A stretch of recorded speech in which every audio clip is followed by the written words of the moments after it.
तो dear student, आपका welcome है आज इस विषय में। ठीक है, तो आज हम देखेंगे, जैसा कि आपको पता है हमारा चैप्टर चल रहा था जीव जनन कैसे करते हैं। ठीक है, तो आज उसमें आप देखा नया टॉपिक, जैसे कि पेपर में पूछा गया है सन 2000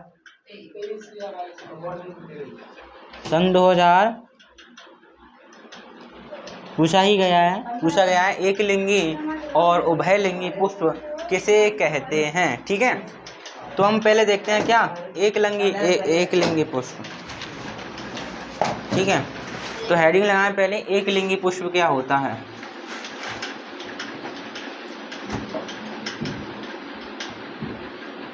एक लिंगी पुष्प, ठीक है, तो एक लिंगी पुष्प उसे बोलेंगे, एक लिंगी पुष्प उसे बोलेंगे जब किसी पुष्प में स्त्री केसर तथा पुंकेसर में से कोई एक जना उपस्थित हो, उसे हम क्या बोलेंगे, एक लिंगी पुष्प बोलेंगे। मैंने आपको लिखाया है पौधे के प्रजनन अंग में फूल पौधे का मुख्य प्रजनन अंग है, जिसमें दो लोग होते हैं, एक स्त्री केसर होता है, एक पुंकेसर होता है। ठीक है, यदि किसी पुष्प में स्त्री केसर और पुंकेसर में से केवल एक जननांग उपस्थित है, केवल एक अंग उपस्थित है, उसे आप क्या बोलोगे, एक लिंगी पुष्प बोलोगे। या तो स्त्री केसर हो या तो पुंकेसर हो, दोनों में से एक होना चाहिए, उसे हम बोलेंगे एक लिंगी पुष्प। तो आप क्या लिखोगे, देखना, जब किसी पुष्प में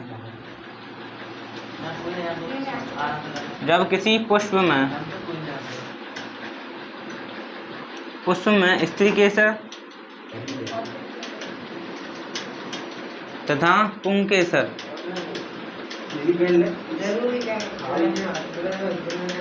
जब किसी पुष्प में स्त्री केसर तथा पुंकेसर में से कोई एक जननांग उपस्थित हो, उसे एक लिंगी पुष्प कहते हैं।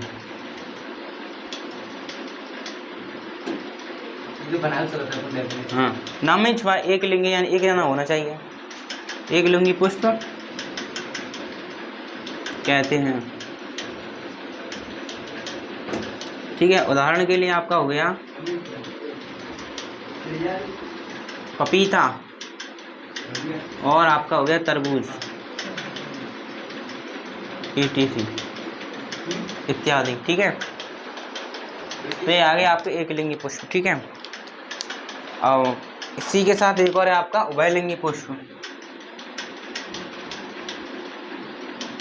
उभय का मतलब होता है दो, उभय का मतलब क्या होता है, दोनों, उभयलिंगी पुष्प। ठीक है, इतना नोट करें तब इसको कराएंगे। तो अब हम देखेंगे उभयलिंगी पुष्प। उभयलिंगी पुष्प क्या होगा, जिसमें स्त्री केसर और पुंकेसर दोनों जने हों, उसे हम क्या बोलोगे, आप उभयलिंगी पुष्प। ठीक है, तो आप क्या लिखना, जब किसी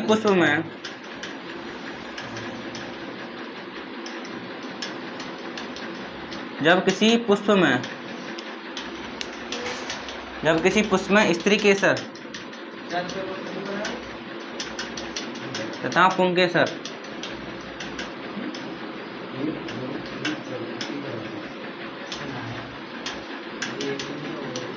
दोनों उपस्थित होते हैं,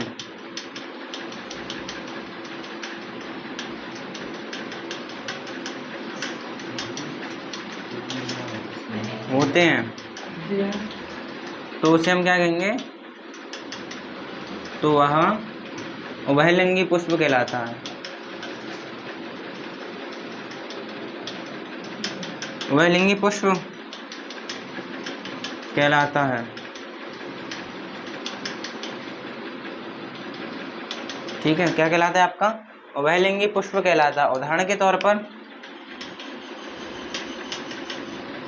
फॉर एग्जाम्पल, आपका क्या हो गया, आपका हो गया सरसों हो गया आपकी, और नीम हो गया आपका। ठीक है, गुड़हल हो गया, ETC। ये क्या आपके उभयलिंगी पुष्प हैं, जिनमें स्त्री केसर और पुंकेसर दोनों होते हैं। ठीक है, तो नोट करेंगे, पेपर में पूछा गया सवाल इम्पोर्टेंट। अब आप हेडिंग डालें परिवार नियोजन, प्लानिंग परिवार नियोजन।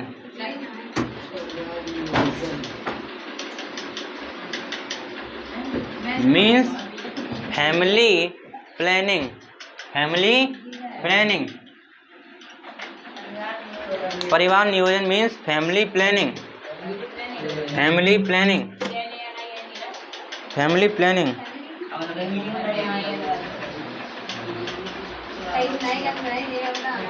ठीक है, फैमिली प्लानिंग।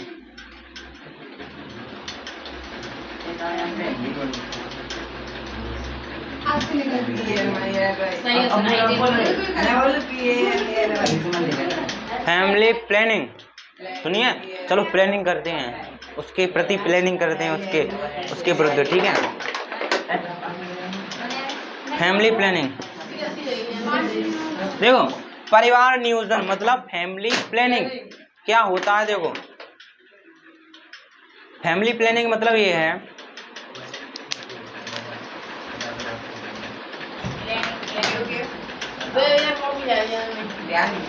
देखो ठीक है, तो हम देखेंगे क्या फैमिली प्लानिंग। फैमिली प्लानिंग क्या होती है, देखो ध्यान से सुनना। फैमिली प्लानिंग, फैमिली प्लानिंग देखो, परिवार का कल्याण करने के लिए, परिवार का क्या हो, कल्याण हो।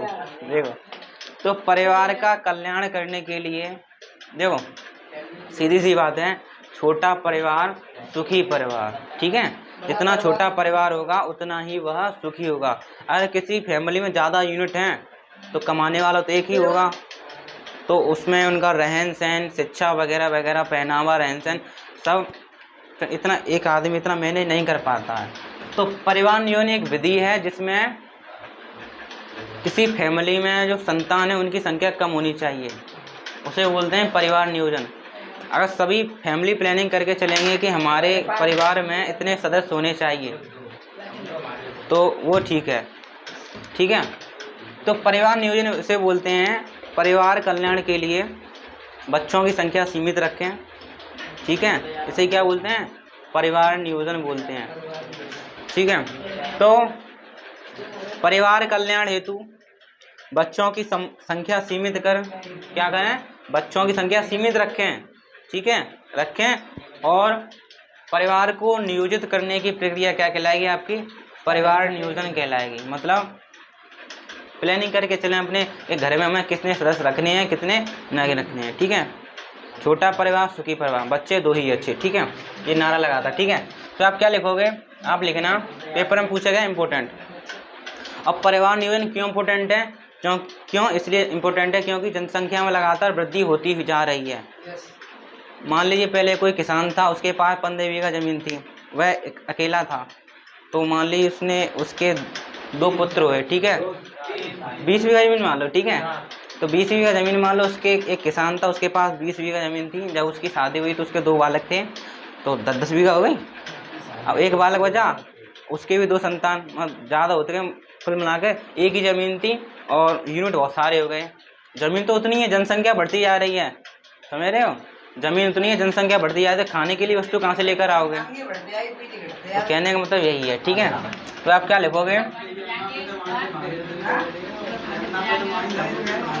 परिवार कल्याण हेतु,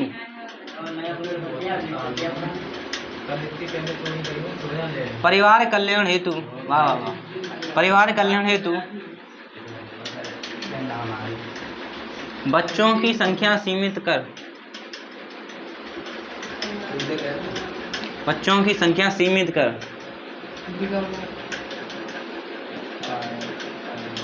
परिवार कल्याण हेतु बच्चों की संख्या सीमित कर परिवार को नियोजित करने की प्रक्रिया,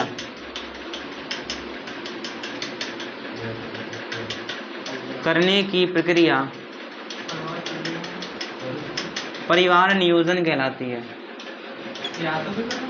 पेपर में पूछा, कई बार डला है, इम्पोर्टेंट दीर्घ उत्तरीय प्रश्न में।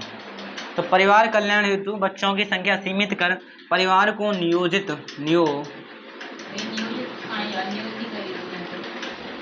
करने की प्रक्रिया परिवार नियोजन कहलाती है।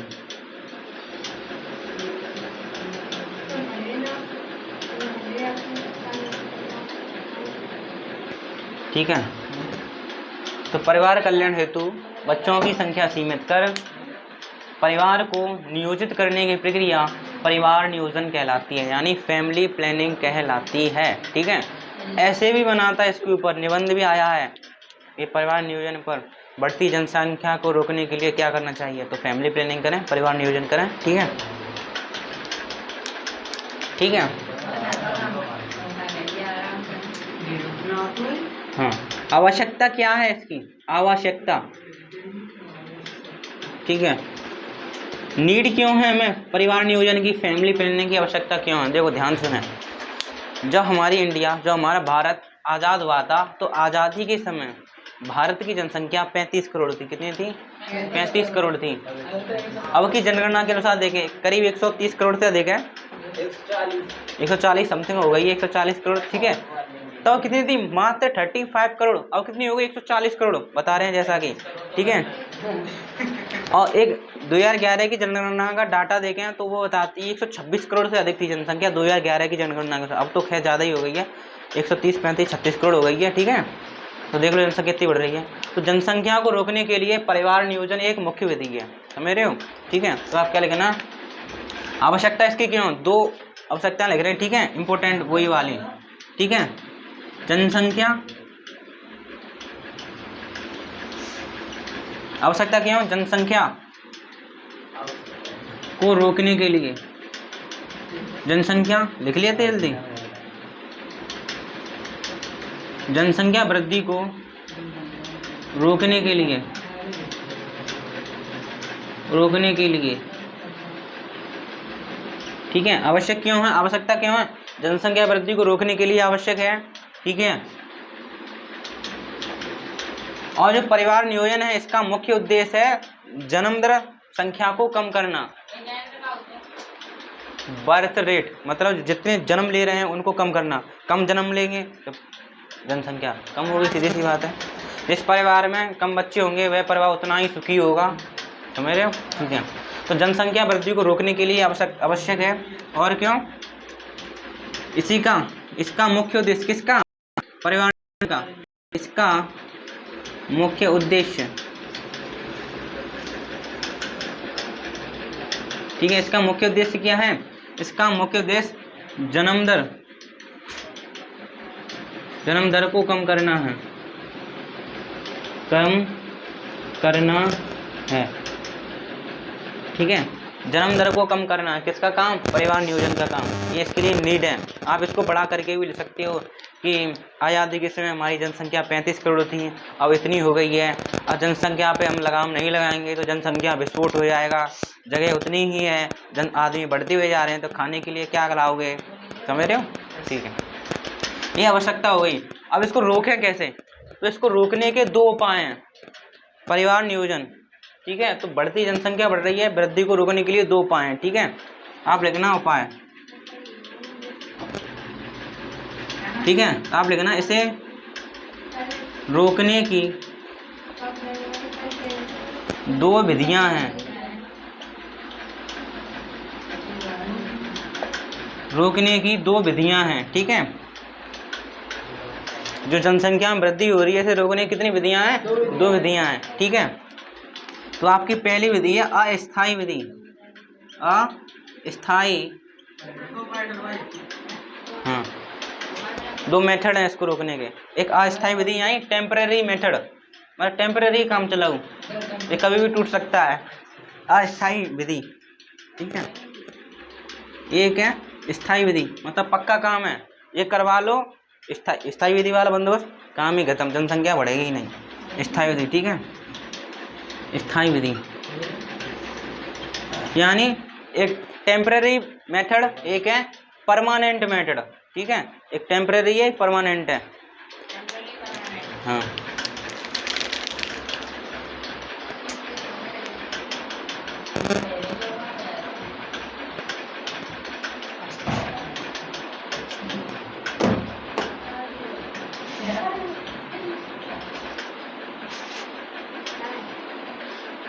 ठीक है, तो अस्थायी विधि देंगे कौन कौन सी हैं। ठीक है,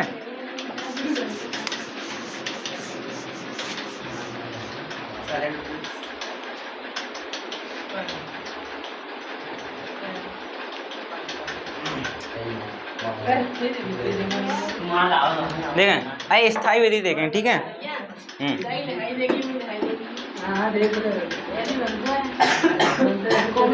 ठीक है, अस्थायी विधि।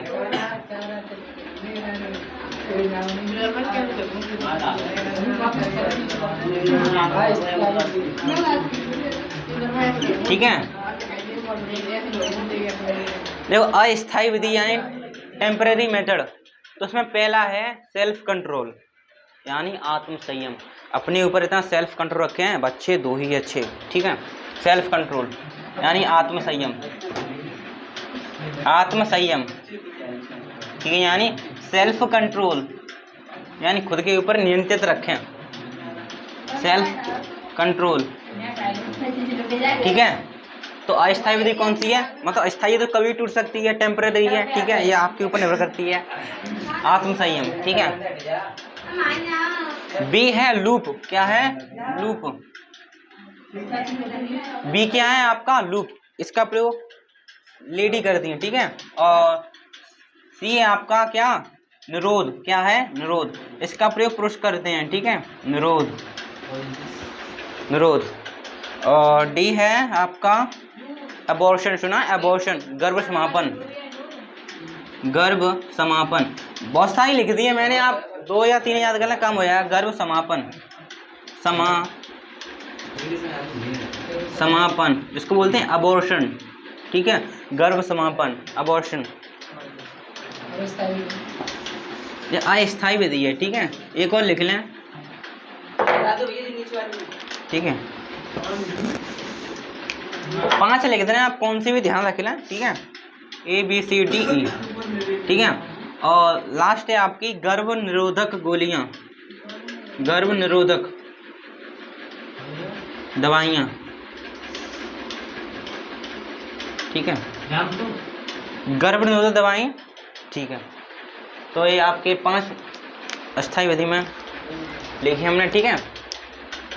तो आत्म संयम, लूप, महिला इसका प्रयोग करते हैं, निरोध पुरुष करते हैं, गर्भ समापन, ठीक है, महिलाओं में होता है, पुरुष में कहाँ से हो जाएगा, ठीक है, गर्भ निरोधक गोलियां, ये भी महिलाएं, ठीक है।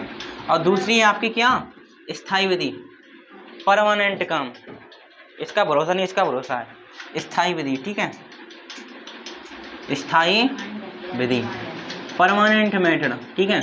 तो इसमें आता है पहला पुरुष का ऑपरेशन, ऑपरेशन कर दो डायरेक्ट उसका, यानी नसबंदी कर दो उसकी, ठीक है, पुरुष का ऑपरेशन,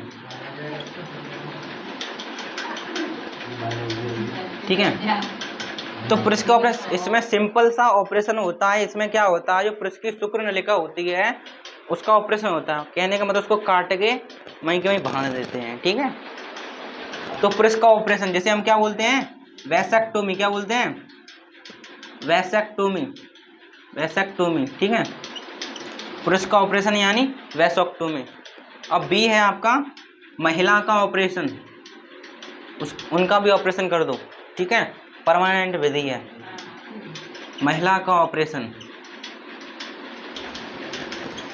ठीक है, जिसको हम क्या बोलते हैं, ट्यूबेक्टोमी, ट्यूबेक्टोमी, ठीक है, ट्यूबेक्टोमी, ठीक है। हिंदी में बोले इसको बोलेंगे नसबंदी, इसको बोलेंगे नलबंदी, ठीक है, सुना होगा, इंदिरा गांधी ने करवाई थी नसबंदी, वो नसबंदी, ठीक है। तो ये आपकी अस्थायी विधि, आपकी स्थायी विधि, ठीक है। नोट करेंगे, आई होप आपको समझ में आया होगा, अच्छे से नोट करें, कैमरा ऊपर नहीं किया गया क्योंकि दिखाई दे रहा है सब कुछ। तो यह बहुत ही इम्पोर्टेंट MCQ हैं जो पेपर में पूछे गए हैं, डायरेक्ट मास्टरमाइंड मॉडल से आपके लिए यहाँ पर उठाए गए हैं। पहला कह रहा है, निषेचन के बाद पुष्प का कौन सा भाग फल में बदल जाता है। तो जैसा कि हमने आपको लिखाया है, जो आपकी अंडाशय है वह किस में बदल जाती है, निषेचन के बाद फल में बदल जाती है। तो ऑप्शन नंबर सी राइट हो जाएगा, ठीक है। सेकंड क्वेश्चन कह रहा है, पराग कणों का परागकोश से वर्तिकाग्र तक स्थानांतरण कहलाता है, यानी मीन्स पराग कण का परागकोश से वर्तिकाग्र पर पहुंचना क्या कहलाता है, आपका परागण, क्या कहलाता है, पॉलिनेशन यानी परागण। तो ऑप्शन ए राइट हो जाएगा। फिर कह रहा है, एक पुष्प के स्त्री केसर के मध्य भाग को क्या कहते हैं। तो मैंने बताया था स्त्री केसर के 3 भाग होते हैं, पहला वर्तिकाग्र, फिर वर्तिका, फिर अंडाशय। तो कौन सा भाग आपको हो जाएगा? बी। यही तो बीच वाला पार्ट है, वर्तिका। क्या ना, बढ़िया नाम है, ठीक है। मुकुलन पाया जाता है, कल ही लिखाया है, ईस्ट में और हाइड्रा में। तो ऑप्शन नंबर आपका बी हो जाएगा, हाइड्रा, ठीक है। इसमें क्या होता है आपका? इसमें होता है आपका क्या? पूर्ण निर्माण। इसमें आपका होता है द्विविखंडन, ठीक है। अब कह रहा है परिवार नियोजन की स्थायी विधि है, कौन सी विधि है? गर्भ निरोधक गोलियां, की निरोधक का प्रयोग, की गर्भ समापन, की वैसक्टोमी। तो आपकी वैसक्टोमी यानी पुरुष का ऑपरेशन, ठीक है। इसमें क्या करते हैं? वही शुक्र नलिका का ऑपरेशन कर देते हैं, काट के बांध देते हैं, ठीक है। तो दिखाई नहीं दिया, कैमरा नीचे किया गया है, ठीक है, नोट करें। तो आज के लिए इतना ही, थैंक यू।